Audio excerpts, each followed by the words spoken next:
What's goody, everybody? Today we're back with another anime Vanguards video, and today I'm going to be telling y'all the top 5 units in update 1 right now. Now this is before Sukuna gets added into the game. When he does get added into the game, this list might change because I do think he will be top 5. But yeah, if you guys enjoy this video, please like, subscribe, and yeah, let's get it. Now the first unit we're going to be talking about is Vegeta. He will be in our number 5 spot. Now Vegeta is one of my favorite units in the game because he's just so useful in every game mode. Now you can use him in the early game, you can use him in the mid game, you can use him in the late game. He's just so versatile with his use, but in my opinion he's really good at the early game because he's multi-hit. You can see the stats, yes sir, Z plus S. The stats are high, but still like really good damage for an early game unit to just take care of the waves. And he's also a really good boss killer because of his passive where he deals 100% more damage to one enemy, which is just really good. So he's doing 2 times his damage against the boss because that's usually when it's gonna like activate, you could say. So yeah, Vegeta is a really good unit and I would highly recommend getting him if you're new to the game. So yeah. Now the next unit I'm going to be talking about is Icarus. Now, between Icarus and Tengen, it was a very slight edge between the two, but I'm going to be putting Icarus at the number 4 because he's just more of a boss killer, right? And having a boss killer like Icarus is just mainly useful for infinites, or right now it's a perfect example. He is the Curse Element, and Curse Element is doing almost 3x the damage in the tournament, so he's just really good for tournament as well. But besides that, Tengen is just a better full AoE option in my opinion. He's just cheaper to get to full AoE, and that's like the main reason why. Having a cheaper full AoE unit who does relatively the same damage, we're not counting the Sunjin Wu buff, but if we're just comparing them individually, Tengen is a cheaper full AoE unit, which is just much better in the state of anime Vanguards right now, because progressive game modes are just much more impactful than game modes like Infinite and Tournament, because not everybody's going to get number 1 on Tournament and Leaderboard, but most people are going to want to do raids and legend stages and story and, you know, etc. So that's why I put Icarus at number 4, and that is why I'm going to put Tengen at the number 3. Now the next unit I'm going to be talking about is Algar. Now I don't have Algar yet, hopefully soon, but I'm not going to put any money on it, so I'm going to put his passive on screen right now.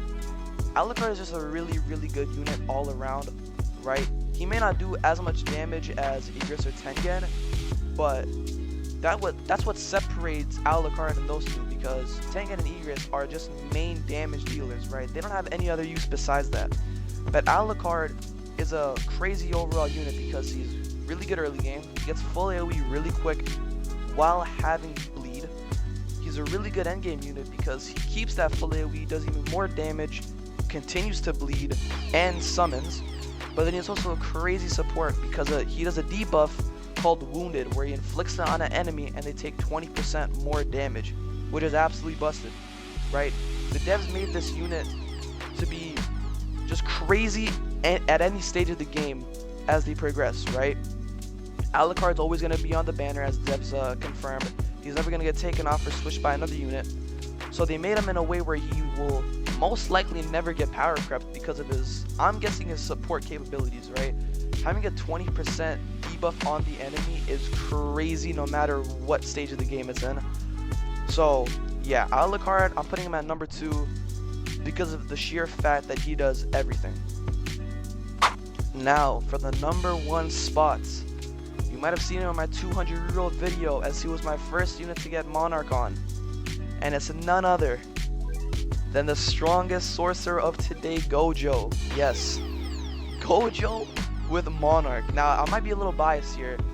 I'm not even be biased. If I didn't have Monarch, he might still be number 1 because he does such crazy damage while still being a time stop, and he's just crazy. He's busted, honestly. I'm glad that he was my first Monarch unit.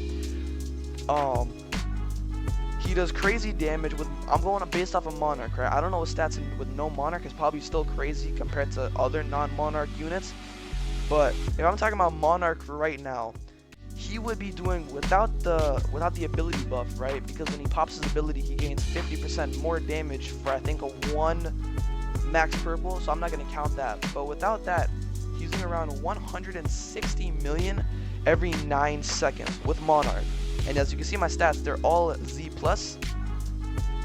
So he's doing 160,000 damage every 9 seconds with a time stop that is for 10 seconds.